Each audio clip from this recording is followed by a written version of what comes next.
Betsy DeVos has been named Education Secretary. The Michigan Republican is an advocate for school choice and as a party delegate supported Ohio Governor John Kasich over Mr. Trump, but says she looks forward to working with the president-elect, quote, to make American education great again. The status quo in ed is not acceptable, she tweeted. And the president-elect has also named South Carolina Governor Nikki Haley to the position of UN ambassador. We are strong people. An Army wife, mother of two, she is the first minority and the first critic of Mr. Trump's to be named to his administration. I'm Nikki Haley. Haley's Republican response to the State of the Union was considered an indictment of Mr. Trump's campaign rhetoric. Some people think that you have to be the loudest voice in the room to make a difference.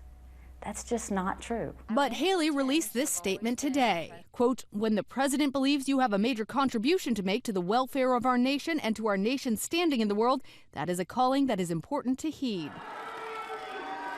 Meanwhile, the question over Mr. Trump separating himself from his business interests became even murkier after an interview with the New York Times in which he said, quote, the president can't have a conflict of interest, indicating he may continue to mix his public service and business rules. And while he's correct in terms of federal statutes, Mr. Trump may run afoul of the Constitution. As a practical matter, the thing that I'd be most worried about with regard to these conflicts is the possibility that if he stays involved in any way, he's then subject to lawsuits as well.